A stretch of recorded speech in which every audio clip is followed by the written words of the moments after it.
क्या होता अगर हम जो भी सोचते वो सब सच हो जाता? कभी सोचा है आपने? आइए आज मिलकर सोचते हैं। उदाहरण के लिए यदि आपको लगता है कि आप किसी परीक्षा में फेल हो जाएंगे, तो हो सकता है कि आप उतना कठिन अध्ययन ही ना करें या अच्छा करने के लिए उतने प्रेरित ना हों, जिसके परिणाम स्वरूप होगा क्या कि आप वास्तव में परीक्षा में फेल हो सकते हैं। दूसरी ओर, यदि आपको लगता है कि आप किसी परीक्षा में अच्छा प्रदर्शन करेंगे, तो आप कठिन अध्ययन कर सकते हैं और अधिक प्रेरित हो सकते हैं, जिससे आपकी सफलता की संभावना बहुत बढ़ जाएगी। तो कल्पना के मामले में अगर हम लगातार किसी चीज के सच होने की कल्पना करते हैं, तो हम उस पर विश्वास करना शुरू कर देते हैं और उसके अनुसार ही कार्य करते हैं। इससे वह बात सच भी हो सकती है। लेकिन ये याद रखना बहुत जरूरी है कि कल्पना और वास्तविकता अलग अलग हैं। ये याद रखना भी बहुत महत्वपूर्ण है कि हमारे विचार और विश्वास हमेशा वास्तविकता के सटीक प्रतिबिंब नहीं होते हैं। इसलिए हमारे विचारों और विश्वासों के प्रति सावधान रहना और उन्हें चुनौती देना महत्वपूर्ण है। अगर हमने कुछ सोचा और वह कार्य बिना किसी प्रयास के पूर्ण हो गया, तो वो सफलता भी हमें खुशी जरूर प्रदान करेगी, लेकिन इनसे हमें कोई प्रेरणा नहीं मिलेगी।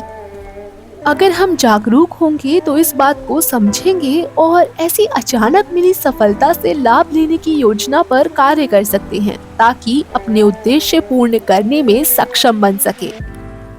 अगर हमारा सोचना सच हो जाता, तो चारों तरफ एकदम अव्यवस्थित माहौल होता।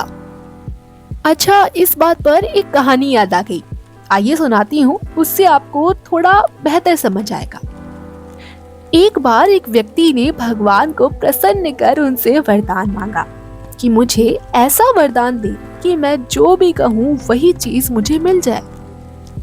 अब भगवान ने वरदान देने के साथ साथ एक शर्त भी साथ में जोड़ दी तथा कहा कि तुम्हारी इच्छा अनुसार तुम्हें वही चीज मिलेगी जो तुम कहोगे, लेकिन तुम्हारे पड़ोसी को तुमसे दूना मिलेगा। भगवान वरदान देने के बाद अदृश्य हो गए, लेकिन वह व्यक्ति बहुत परेशान।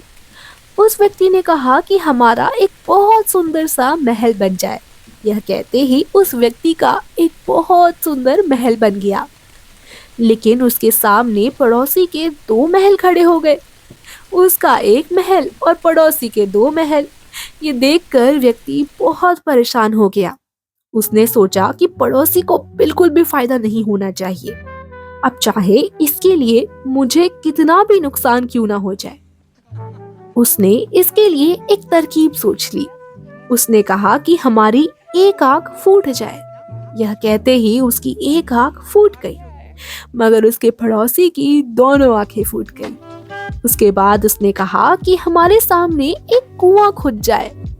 ये कहते ही उसके सामने एक कुआं खुद गया, लेकिन उसके पड़ोसी के सामने 2 कुएं खुद गए। उसका पड़ोसी पहले से ही दोनों आंखों से अंधा हो चुका था, तो सामने 2 कुएं खुदने से वह कुएं में गिरकर मर गया। कहानी खत्म। क्या सीख मिली? अगर इसी तरह से हम सबकी बातें केवल सोचने से ही पूरी होने लगी ना, तो हम एक दूसरे को नुकसान पहुंचाने में अपनी सारी एनर्जी खर्च कर देंगे, और फिर इस दुनिया का स्वरूप क्या होगा? ऐसी अवस्था में दुनिया का स्वरूप जंगल के कानून से भी बदतर होगा। खैर, ये तो एक कहानी थी। तो मेरी तो सबसे यही गुजारिश है कि सबके लिए अच्छा सोचो और आपके लिए भी अच्छा होगा। सकारात्मक रहने से सकारात्मक परिणाम ही प्राप्त होते हैं। आशा करती हूँ कहानी और वीडियो आपको पसंद आई होगी। धन्यवाद।